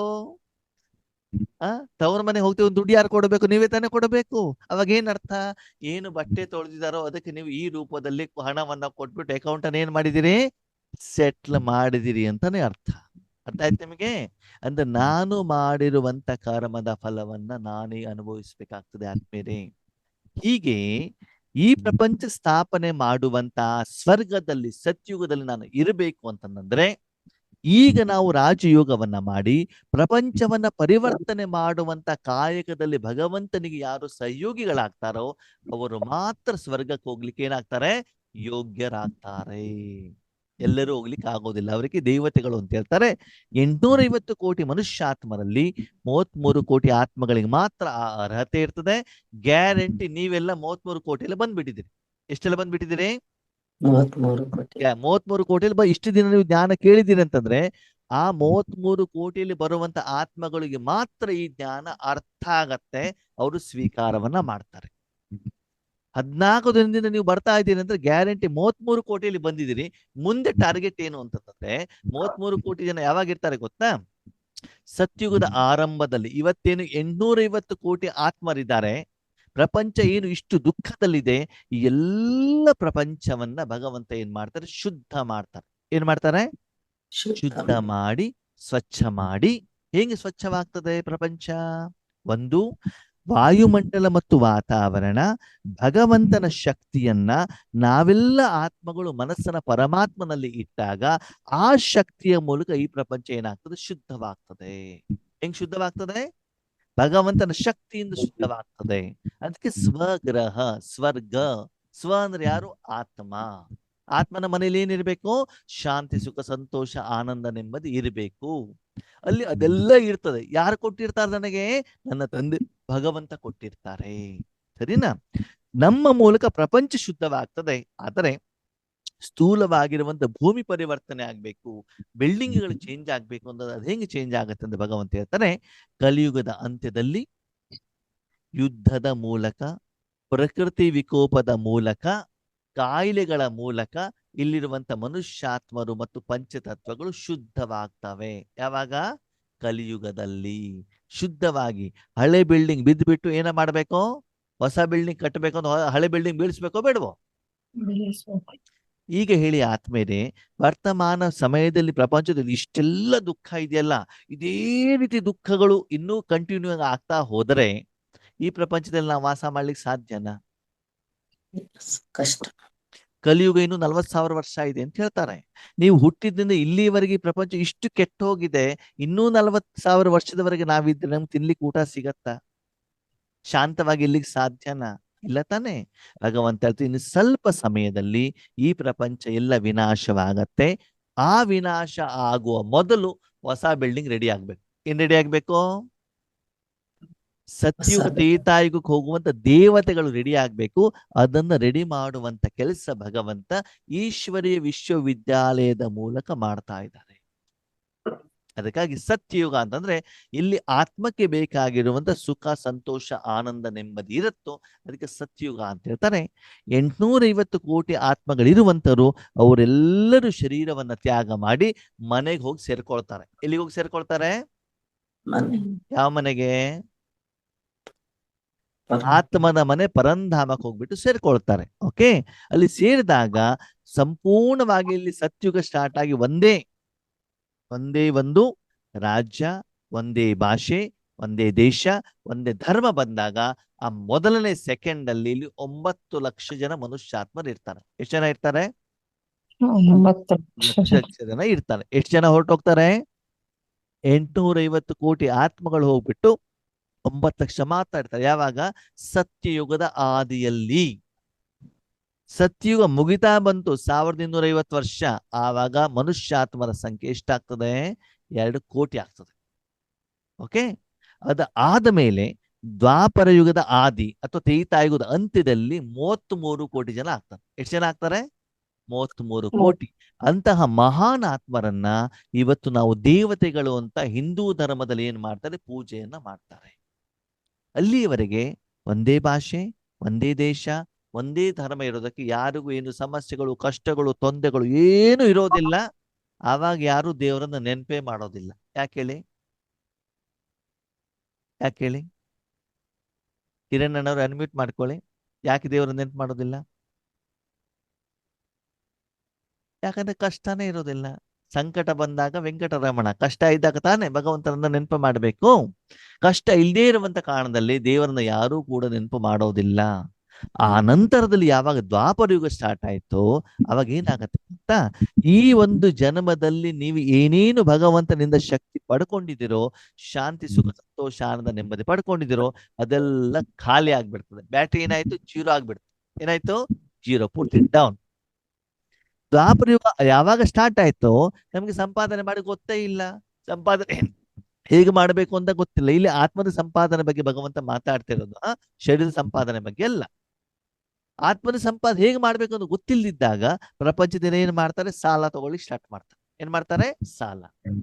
ಆ ಸಾಲ ಏನಾಗತ್ತೆ? ಅದು ವಿಕರ್ಮದ ರೂಪದಲ್ಲಿ ಭಾರ ಆಗ್ಬಿಟ್ಟು ಕೂತ್ಕೊಂಡ್ಬಿಡ್ತದೆ. ಕೂತ್ಕೊಂಡಾಗ ಸಂಕಷ್ಟಗಳು ಸ್ಟಾರ್ಟ್ ಆಗ್ತವೆ. ಸಂಕಷ್ಟಗಳು, ಸಮಸ್ಯೆಗಳು, ವಿಘ್ನಗಳು, ತೊಂದರೆಗಳು ಬಂದಾಗ ಅವಾಗ ಯಾರನ್ನ ನೆನ್ಪು ಮಾಡ್ಬೇಕು? ದೇವರನ್ನ. ದೇವರು ಯಾರು? ಗೊತ್ತಿಲ್ಲ. ದೇವರು ಯಾರು ಗೊತ್ತಿಲ್ಲ. ಇಲ್ಲಿ ಏನಾಗತ್ತೆ, ಈ 5,000 ವರ್ಷದಲ್ಲಿ, ಮೊದಲನೇ 5,000 ವರ್ಷದಲ್ಲಿ ಕಲಿಯುಗದ ಅಂತ್ಯ ಮತ್ತು ಸತ್ಯುಗದ ಆದಿಯಲ್ಲಿ, ಸಂಗಮ ಯುಗದಲ್ಲಿ ಭಗವಂತ ಬ್ರಹ್ಮಾರವರ ಶರೀರದಲ್ಲಿ ಬಂದ್ಬಿಟ್ಟು ಕೊಟ್ಟಿರುವಂತ ಜ್ಞಾನ ನಮ್ಗೆಲ್ಲ ಇರ್ತದಲ್ಲ ಒಳಗಡೆಗೆ. 2,500 ವರ್ಷ 5,000 ವರ್ಷ ಹಿಂದೆ ತಗೊಂಡಿರುವಂತ ಜ್ಞಾನ ಅದೇನಾಗತ್ತೆ, 2,500 ವರ್ಷದ ಮೇಲೆ ಏನಾಗ್ತದೆ ಅಂತಂದ್ರೆ ಆತ್ಮಜ್ಞಾನ, ಪರಮಾತ್ಮನ ಜ್ಞಾನ ಇರೋದಿಲ್ಲ. ದೇವರು ಹೇಳುವಂತ ಗೌರವ ಇರ್ತದೆ, ಭಾವನೆ ಇರ್ತದೆ. ಅದಕ್ಕೆ ಏನ್ ಮಾಡ್ತಾರೆ, ಒಂದು ಲಿಂಗವನ್ನ ಇಟ್ಬಿಟ್ಟು ಪೂಜೆ ಮಾಡ್ಲಿಕ್ಕೆ ಶುರು ಮಾಡ್ತಾರೆ. ಏನಿರ್ತಾರೆ, ಒಂದು ಕಲ್ಲು, ಒಂದು ಆಕಾರವನ್ನ ಇಟ್ಬಿಟ್ಟು ಪೂಜೆ ಮಾಡ್ತಾರೆ. ಅದಕ್ಕಾಗಿ ಭಕ್ತಿ ಮಾರ್ಗದಲ್ಲಿ ಆರಂಭದಲ್ಲಿ ಎಲ್ಲಾ ದೇವಸ್ಥಾನಗಳ ಆರಂಭ ಆಗಿರೋದು ಯಾವ್ದಿಂದ? ಲಿಂಗದಿಂದ. ಮೊದಲನೇದಾಗಿ ರಾಜ ವಿಕ್ರಮಾದಿತ್ಯ ಸೋಮನಾಥನಲ್ಲಿ ಲಿಂಗದ ಮೂಲಕ ಭಕ್ತಿ ಸ್ಟಾರ್ಟ್ ಆಗತ್ತೆ. ರಾಜ ವಿಕ್ರಮಾದಿತ್ಯ ಯಾರು ಗೊತ್ತಾ? ಯಾವ ಬ್ರಹ್ಮಾರವರ ಶರೀರದಲ್ಲಿ ಈ ಜನ್ಮದಲ್ಲಿ ಭಗವಂತನ ಅವತರಣೆ ಆಗಿದೆಯೋ ಅದೇ ಆತ್ಮ ಆ ಸಮಯದಲ್ಲಿ ಆ ರೀತಿಯಲ್ಲಿ ಜನ್ಮವನ್ನ ಪಡ್ಕೊಂಡಿರ್ತಾರೆ. ಅವರಿಂದ ಭಕ್ತಿಯ ಆರಂಭವಾಗ್ತದೆ. ಮೊದಲು ಅಲ್ಲಿ ಲಿಂಗದ ಮೂಲಕ ಆಗಿರುವಂತ ಭಕ್ತಿ, ಆ ನಂತರದಲ್ಲಿ ಸತ್ಯುಗದಲ್ಲಿ ಆರಂಭದಲ್ಲಿ ಬಂದಿರುವಂತ ಶ್ರೀಕೃಷ್ಣ ಅಂದ್ರೆ ಶರೀರಧಾರಿಗಳಲ್ಲಿ ಯಾರು ಶ್ರೇಷ್ಠನಾಗಿದ್ದಾನೆ, ಪುರುಷೋತ್ತಮ, ಆ ನಂತರದಲ್ಲಿ ಶ್ರೀಕೃಷ್ಣನ ಪೂಜೆ ಸ್ಟಾರ್ಟ್ ಆಗತ್ತೆ. ಶ್ರೀಕೃಷ್ಣನ ಜೊತೆಗೆ ರಾಧೆ ಪೂಜೆ ಸ್ಟಾರ್ಟ್ ಆಗತ್ತೆ. ಆಮೇಲೆ ಲಕ್ಷ್ಮೀನಾರಾಯಣ ಪೂಜೆ ಸ್ಟಾರ್ಟ್ ಆಗತ್ತೆ. ಆಮೇಲೆ ತ್ರೇತಾಯುಗದಲ್ಲಿ ಬರುವಂತ ರಾಮ ಸೀತೆಯರ ಪೂಜೆ ಶುರು ಆಗ್ತದೆ. ಆಮೇಲೆ ಶಕ್ತಿ ದೇವತೆಗಳಾಗಿರುವಂತಹ ಹನುಮಂತ, ಆಮೇಲೆ ಗಣಪತಿ ಪೂಜೆ ಸ್ಟಾರ್ಟ್ ಆಗತ್ತೆ. ಆಮೇಲೆ ಏನಾಗತ್ತೆ, ಮೊನ್ನೆ ನಾವು ಮಾತಾಡ್ದವಲ್ಲ, ಸಾಧು ಸನ್ಯಾಸಿಗಳನ್ನು ಪೂಜೆ ಶುರು ಮಾಡ್ತಾರೆ. ಆಮೇಲೆ ಫಿಲ್ಮ್ ಆಕ್ಟರ್ ಪೂಜೆ ಶುರು ಮಾಡ್ತಾರೆ. ಆಮೇಲೆ ಪ್ರಾಣಿಗಳ ಪೂಜೆ ಶುರು ಆಗ್ಬಿಡ್ತದೆ. ಕಲ್ಲಿನ ಪೂಜೆಗಳು ಶುರು ಆಗ್ಬಿಡ್ತವೆ. ಈಗ ಯಾಕಾಗತ್ತೆ ಅಂದ್ರೆ ಯಥಾರ್ಥ ಭಗವಂತನ ಪರಿಚಯ ಇಲ್ಲ. ಅಲ್ಲೂ ಇದ್ದಾನೆ, ಇಲ್ಲೂ ಇದ್ದಾನೆ, ನನ್ನಲ್ಲೂ ಇದ್ದಾನೆ, ನಿಮ್ಮಲ್ಲೂ ಇದ್ದಾನೆ ಅಂತ ಹೇಳಿಕ್ ಸ್ಟಾರ್ಟ್ ಮಾಡ್ಬಿಡ್ತಾನೆ ಭಕ್ತಿ ಮಾರ್ಗದಲ್ಲಿ. ಓಕೆ, ದುಃಖ ಹೆಚ್ಚಿಗೆ ಆಗ್ತಾ ಹೋಗುತ್ತೆ, ದೇವರನ್ನ ಪಡ್ಕೊಳ್ಳುವಂತ ವಿಧಾನ ಹೆಚ್ಚಿಗೆ ಆಗ್ತಾ ಹೋಗುತ್ತೆ. ಅಷ್ಟೆಲ್ಲ ಧರ್ಮ ಗ್ಲಾನಿಯಾದಾಗ ಭಗವಂತ ಎಲ್ಲಿದ್ದೀಯಪ್ಪ ಅಂತಂದಾಗ ಭಗವಂತನ ಅವತರಣೆ ಆಗ್ತದೆ. ಪರಮಧಾಮದಿಂದ ಒಂದ್ಸಲ ಬಂದಿರುವಂತ ಆತ್ಮಗಳು ಪುನಃ ವಾಪಸ್ ಪರಂಧಾಮಕ್ಕೆ ಹೋಗ್ಲಿಕ್ಕೆ ಆಗೋದಿಲ್ಲ. ಅದಕ್ಕಾಗಿ ಆತ್ಮೇರೆ ಪ್ರಪಂಚದಲ್ಲಿ ಮನುಷ್ಯಾತ್ಮರ ಸಂಖ್ಯೆ ದಿನದಿಂದ ದಿನಕ್ಕೆ ಹೆಚ್ಚಿಗೆ ಆಗ್ತಾ ಇದೆಯೋ ಕಡಿಮೆ ಆಗ್ತಾ ಇದೆಯೋ? ಹೆಚ್ಚಿಗೆ ಆಗ್ತಾ ಇದೆ ಅಲ್ವಾ? ಯಾಕೆಂತಂದ್ರೆ ಮನುಷ್ಯರಾಗಿ ಹುಡ್ತಾರೆ. ಬಂದಿರುವಂತ ಆತ್ಮರು ವಾಪಸ್ ಹೋಗ್ಲಿಕ್ಕೆ ಆಗೋದಿಲ್ಲ. ಇಲ್ಲಿ ಪುನಃ ಪುನಃ ಪುನಃ ಪುನಃ ಜನ್ಮವನ್ನ ಪಡ್ಕೊಳ್ಬೇಕಾಗ್ತದೆ. ಈ ರೀತಿ 4 ರೂಪದಲ್ಲಿ ಏನಾಗ್ತಾ ಹೋಗ್ತದೆ, ಸತ್ಯುಗ, ತ್ರೇತಾಯುಗ, ದ್ವಾಪರಯುಗ, ಕಲಿಯುಗದ ರೂಪದಲ್ಲಿ ಈ ಪ್ರಪಂಚ ಇದೆ. ಸಂಗಮ ಯುಗದಲ್ಲಿ ನಾನು ಬಂದಿದ್ದೇನೆ ಹೇಳುವುದನ್ನು ತಿಳಿಸಲಿಕ್ಕೆ ಇಲ್ಲಿ ನಿಮ್ಗೆ ಸ್ವಸ್ಥ ತೋರಿಸಲಾಗಿದೆ. ಓಕೆ, ಇದರ ವಿಷಯ ಇನ್ನೂ ಕಂಪ್ಲೀಟ್ ಆಗಿಲ್ಲ. ಆದಿ ಸನಾತನ ದೇವಿ ದೇವತಾ ಧರ್ಮ ಯಾವಾಗ ಬರುತ್ತೆ ಹೇಳೋದನ್ನ 1 ನಿಮಿಷದಲ್ಲಿ ಹೇಳಿ ಮುಗಿಸಿಬಿಡ್ತೇನೆ. ನಾಳೆ ಇದನ್ನು ಕಂಟಿನ್ಯೂ ಮಾಡೋಣ. ಸತ್ಯುಗ ತ್ರೇತಾಯುಗದಲ್ಲಿ ಒಂದೇ ಧರ್ಮ ಇರುವಂತ ಕಾರಣದಿಂದ ಅದಕ್ಕೆ ನಾವು ಹೆಸರನ್ನ ಕೊಡೋದಿಲ್ಲ. ದ್ವಾಪರ ಯುಗದ ನಂತರದಲ್ಲಿ ಏನಾಗ್ತದೆ, ದೇವತೆಗಳ ಜೊತೆಗೆ ಬೇರೆ ಆತ್ಮಗಳು ಕೂಡ ಪ್ರವೇಶವಾಗ್ತವೆ. ದುಃಖ ಎಂಟರ್ ಆದಾಗ ನೆಕ್ಸ್ಟ್ ಮೊಹಮ್ಮದ್ ಬಿನ್ ಪೈಗಂಬರಿಂದ ಮುಸ್ಲಿಂ ಧರ್ಮ ಸ್ಥಾಪನೆ ಆಗುತ್ತೆ. ನೆಕ್ಸ್ಟ್ ಬೌದ್ಧ ಧರ್ಮ ಬರ್ತದೆ. ಆವಾಗ ಈ ಆದಿ ಸನಾತನ ದೇವಿ ದೇವತಾ ಧರ್ಮದಲ್ಲಿ ಬಂದಂತವರು ಕೆಲವೊಬ್ರು ಆ ಧರ್ಮ ಕನ್ವರ್ಷನ್ ಆಗ್ತಾರೆ. ಪರಮಧಾಮದಿಂದ ಬಂದಿರುವಂತ ಹೊಸ ಆತ್ಮಗಳು ಆ ಧರ್ಮಕ್ಕೆ ಸಂಬಂಧಪಟ್ಟವರು ಕೂಡ ಜನ್ಮ ಪಡ್ಕೊಂಡು ಆ ಧರ್ಮ ಸೇರ್ಕೊಂಡ್ಬಿಡ್ತಾರೆ. ಅಲ್ಲಿ ಬೌದ್ಧ ಧರ್ಮ ಬಂತು, ಅಲ್ಲಿ ಮುಸ್ಲಿಂ ಧರ್ಮ ಬಂತು. ಮೂಲವಾಗಿ ಒಂದು ಧರ್ಮದವ್ರು ಇದ್ದಾರಲ್ಲ, ಅವಾಗ ಯೋಚನೆ ಮಾಡ್ತಾರೆ ನಮ್ದು ಯಾವ ಧರ್ಮ, ಅದು ಮೊದಲೊಂದು ಧರ್ಮದವ್ರು ಇದ್ರಲ್ಲ, ನಮ್ದು ಯಾವ ಧರ್ಮ ಅಂತ ಯೋಚನೆ ಮಾಡ್ತಾರೆ. ದ್ವಾಪರ ಯುಗದಲ್ಲಿ ಬೇರೆ ಧರ್ಮಗಳು ಬಂದಾಗ ತಮ್ಮ ಧರ್ಮಕ್ಕೆ ದ್ವಾಪರ ಯುಗದಲ್ಲಿ ಹೆಸರು ಇಟ್ಕೊಳ್ತಾರೆ. ಯಾವ ಧರ್ಮ? ಹಿಂದೂ ಧರ್ಮ ಅಂತ. ಎಲ್ಲಿ ಇಟ್ಕೊಳ್ಳೋದು? ದ್ವಾಪರ. ಅದು ಸ್ಥಾಪನೆ ಆಗ್ಬಿಟ್ಟು 2,500 ವರ್ಷ ಆಗಿರ್ತದೆ. ಆದ್ರೆ ಆ ವಿಷಯ ಗೊತ್ತಿರೋದಿಲ್ಲ, ಯಾರು ಸ್ಥಾಪನೆ ಮಾಡೋದು ಅಂತ ಗೊತ್ತಿರೋದಿಲ್ಲ. ಆವಾಗ ಅವಶ್ಯಕತೆ ಇರೋದಿಲ್ಲ. ಆವಾಗ ಹಿಂದೂ ಧರ್ಮ ಅಂತ ಸ್ಥಾಪನೆ ಮಾಡ್ತಾರೆ. ಆಮೇಲೆ ಕ್ರಿಶ್ಚಿಯನ್ ಧರ್ಮ, ಸಿಖ್ ಧರ್ಮ, ಆಮೇಲೆ ನಿಮ್ಮ ಯಾವುದು ಜೈನ ಧರ್ಮ, ಇದೆಲ್ಲ ಸ್ಥಾಪನೆ ಆಗಿ ಆಗಿ ಆಗಿ ಏನಾಗ್ತದೆ, ಡಿವೈಡ್ ಆಗ್ತಾ ಹೋಗ್ತದೆ. ಅದೆಲ್ಲ ಯಾಕೆ ಆಗತ್ತೆ ಅಂತಂದ್ರೆ ದುಃಖ, ಪರಿಸ್ಥಿತಿಗಳು, ಅಭಿಪ್ರಾಯಗಳು ಎಲ್ಲ ಡಿಫರೆನ್ಸ್ ಬರ್ಲಿಕ್ಕೆ ಆ ರೀತಿಯ ನಾಟಕದಲ್ಲಿ ಏನಾಗಿದೆ ಅಂತಂದ್ರೆ ಆ ರೀತಿ ಧರ್ಮಗಳು ಬರ್ತಾ ಹೋಗ್ತವೆ, ದುಃಖ ಜಾಸ್ತಿ ಆಗ್ತಾ ಹೋಗ್ತದೆ. ಆಮೇಲೆ ಎಲ್ಲಾ ಧರ್ಮದವರು ಕೂಡ ಮೊನ್ನೆ ಚರ್ಚೆ ಮಾಡಿದ್ವಲ್ವಾ, ಸರ್ವ ಧರ್ಮದವರಿಗೂ ಭಗವಂತ ಒಬ್ಬರೇ. ಎಲ್ಲರೂ ಏನ್ ಮಾಡ್ತಾರೆ, ನಮ್ ಭಗವಂತ ದೊಡ್ಡವರು, ನಮ್ ಭಗವಂತ ದೊಡ್ಡವರು. ವಿಷಯ ನೋಡಿದ್ರೆ ಎಲ್ಲರೂ ಒಂದೇ ಭಗವಂತ ನೆನ್ಪು ಮಾಡ್ತಿದ್ದಾರೆ ಅಲ್ವಾ? ಮನೇಲಿ ಏನಾಗತ್ತೆ, ನಮ್ಮಪ್ಪ ಚೆನ್ನಾಗಿದ್ದಾರೆ, ನಮ್ಮಪ್ಪ ಶ್ರೇಷ್ಠ ಅಂತ ಹೇಳ್ತಾರೆ. ಯಾರು? ಮಕ್ಕಳು. ಪತ್ನಿ ಏನ್ ಹೇಳ್ತಾರೆ, ನನ್ನ ಪತಿ ಚೆನ್ನಾಗಿದ್ದಾರೆ, ನನ್ನ ಪತಿ ಶ್ರೇಷ್ಠ ಅಂತ ಹೇಳ್ತಾರೆ. ಅಪ್ಪ ಅಮ್ಮ ಏನ್ ಹೇಳ್ತಾರೆ, ನನ್ನ ಮಗ ಚೆನ್ನಾಗಿದ್ದಾರೆ, ಅವ್ರಿಗೆ ಶ್ರೇಷ್ಠ ಅಂತ ಹೇಳ್ತಾರೆ. ಎಲ್ಲ ಒಬ್ಬನೇ. ಇವರಿಗೆ ಪತಿಯಾಗಿರ್ತಾನೆ, ಅವನಿಗೆ ಮಗ ಆಗಿರ್ತಾನೆ, ಇನ್ನೊಬ್ಬರಿಗೆ ಯಾರಿಗೂ ತಂದೆ ತಾಯಿ ಆಗಿರ್ತಾರೆ ಅಲ್ವಾ. ಒಂದೇ ಭಗವಂತನ ಇಟ್ಕೊಂಡ್ಬಿಟ್ಟು ನಾವೇನ್ ಮಾಡ್ತೀವಿ, ನಮ್ಮ ಧರ್ಮ ಶ್ರೇಷ್ಠ, ನಮ್ಮ ದೇವರು ಶ್ರೇಷ್ಠ ಅಂತ ಹೇಳ್ತಾ ಓಕೆನಾ. ಅದಕ್ಕಾಗಿ ನಮ್ಮೆಲ್ಲರ ಧರ್ಮ ಯಾವುದು? ಆದಿ ಸನಾತನ ದೇವಿ ದೇವತಾ ಧರ್ಮ. ಇದನ್ನು ಸ್ಥಾಪನೆ ಮಾಡಿರೋದು ಯಾರು? ಪರಮಾತ್ಮ. ಓಕೆ. ಸತ್ಯುಗ, ತ್ರೇತಾಯುಗ, ದ್ವಾಪರಯುಗ, ಕಲಿಯುಗ. ಕಲಿಯುಗದ ಅಂತ್ಯ, ಸತ್ಯುಗದ ಆದಿಯಲ್ಲಿ ಯುಗದ ಪರಿವರ್ತನೆ. ಅಂದ್ರೆ ಹೇಗೆ ಕತ್ತಲೆ ಹೋಗ್ತಾ ಇದೆ, ಬೆಳಕು ಬರ್ತಾ ಇದೆ. ಬೆಳಿಗ್ಗೆ ಸಮಯದಲ್ಲಿ ಇವಾಗ ನೀವೇನು ಕ್ಲಾಸ್ ಅನ್ನ ಕೇಳ್ತಾ ಇದ್ದೀರಿ, ಈ ಸಮಯ ಕತ್ತಲೆ ಹೋಗ್ತಾ ಇದೆ, ಬೆಳಕು ಬರ್ತಾ ಇದೆ. ಕಲಿಯುಗ ಹೋಗ್ತಾ ಇದೆ, ಸತ್ಯುಗ ಬರ್ತಾ ಇದೆ. ಓಕೆ. ಅದ್ ಹೆಂಗ್ ಗೊತ್ತಾಗತ್ತೆ? ನಿಮ್ಗೊಂದು ಆತ್ಮೀಯರ ಪ್ರಶ್ನೆ, ದಯವಿಟ್ಟು ಎಲ್ಲರೂ ಉತ್ತರ ಕೊಡಿ, ಅನ್ಮ್ಯೂಟ್ ಮಾಡಿ. ಕಳೆದ 14 ದಿನದಿಂದ ನೀವು ಈಶ್ವರಿ ಜ್ಞಾನವನ್ನ ಕೇಳ್ತಾ ಇದ್ದೀರಿ. ನಿಮ್ಮ ಜೀವನದಲ್ಲಿ ಸ್ವಲ್ಪ ಬದಲಾವಣೆ ಬರೋದು ಗೊತ್ತಾಗ್ತಾ ಇದೆಯಾ? ಗೊತ್ತಾಗ್ತಾ ಇದೆ. ಆ ಬದಲಾವಣೆ ಬೆಳಕಿನ ಬದಲಾವಣೆನೋ ಕತ್ತಲೆ ಬದಲಾವಣೆನೋ ಬೆಳಕಿನ ಬದಲಾವಣೆ ಅಲ್ವಾ? ಅದರಿಂದ ಖುಷಿ ಸಿಗ್ತಾ ಇದೆಯಾ? ಸಿಗ್ತಾ ಇದೆ. ಸರಿಯಾದ ದಾರಿಯಲ್ಲಿ ನಾವು ಹೋಗ್ತಾ ಇದೀವಿ ಅಂತ ಅನಿಸ್ತಾ ಇದೆಯಾ? ಹೌದು. ಈಗ ಬೆಳಕು ಬರ್ತಾ ಇದೀನಿ, ಮೊದ್ಲೆಲ್ಲಿ ಇದ್ವಿ? ಕತ್ತಲೆಯಲ್ಲಿ ಇಲ್ಲೇ ಅಲ್ವಾ? ಹಾಗೇನೆ ನಿಮ್ಮ ಜೀವನದಲ್ಲಿ ಇದನ್ನ ತರ್ತಾ ಹೋದಾಗ ನಿಮ್ಮ ಜೀವನದಲ್ಲಿ ಸ್ವರ್ಗ ಬರ್ತದೆ ಆತ್ಮೀಯರೇ. ಬೆಳಿಗ್ಗೆ ಎದ್ದಿರೋದಕ್ಕೆ ನಿಮ್ಗೆ ಸ್ವರ್ಗ ಬರ್ತಾ ಇದೆ. ಕೆಲವೊಬ್ರು ಬೆಂಗಳೂರಿನಲ್ಲಿ ಏನ್ ಮಾಡ್ತಾರೆ, ರಾತ್ರಿ 12 ಗಂಟೆ 1 ಗಂಟೆವರೆಗೆ ಮಲ್ಕೊಂಡ್ಬಿಟ್ಟು ಬೆಳಿಗ್ಗೆ 12 ಗಂಟೆಗೆ ಹೇಳ್ತಾರೆ. ಎಷ್ಟು ಗಂಟೆಗೆ? ಅವ್ರಿಗೆ ಬೆಳಿಗ್ಗೆ ಎಷ್ಟು ಗಂಟೆ ಆಗಿದೆ? ಅವ್ರಿಗೆ ಬೆಳಿಗ್ಗೆ ಎಷ್ಟು ಗಂಟೆ ಆಗಿದೆ? 12 ಗಂಟೆಗೆ ಆಗಿದೆ ಅಲ್ವಾ? ಅದಕ್ಕಾಗಿ ನಾವೆಲ್ಲ 3 ಗಂಟೆಗೆ ಹೇಳೋದು ಯಾಕೆ ಅಂತಂದ್ರೆ, ಬೆಳಿಗ್ಗೆ ಎಲ್ಲರೂ ಶಾಂತವಾಗಿರ್ತಾರೆ. ಆತ್ಮಶುದ್ಧಿಯನ್ನ ಮಾಡ್ಲಿಕ್ಕೆ, ಮನಶುದ್ಧಿಯನ್ನ ಮಾಡ್ಲಿಕ್ಕೆ 3 ಗಂಟೆಗೆ ನಾವು ಹೇಳ್ತೀವಿ. ಸರಿನಾ? ಓಕೆ. ಮುಂದಿನ ವಿಷಯವನ್ನ ಏನ್ ಮಾಡೋಣ, ನಾಳೆ ಚರ್ಚೆ ಮಾಡೋಣ ಇದೇ ವಿಷಯದ ಬಗ್ಗೆ. ಯಾವುದರ ಬಗ್ಗೆ? ಈ 4 ಯುಗದ ಬಗ್ಗೆ. ಯಾವ ಆತ್ಮಗಳು ಎಷ್ಟು ಬರ್ತಾವೆ, ಎಷ್ಟು ಜನ್ಮವನ್ನ ಪಡ್ಕೊಳ್ತವೆ, ಯಾವ್ಯಾವ ಯುಗದಲ್ಲಿ ಯಾವ್ಯಾವ ಜನ್ಮವನ್ನ ಪಡ್ಕೊಳ್ತವೆ, ಇದೆಲ್ಲದರ ಬಗ್ಗೆ ನಾವೇನ್ ಮಾಡೋಣ, ನಾಳೆ ಮುಂದೆ ಚರ್ಚೆಯನ್ನು ಮಾಡೋಣ. ಓಕೆ. Thank you. ಓಂ ಶಾಂತಿ.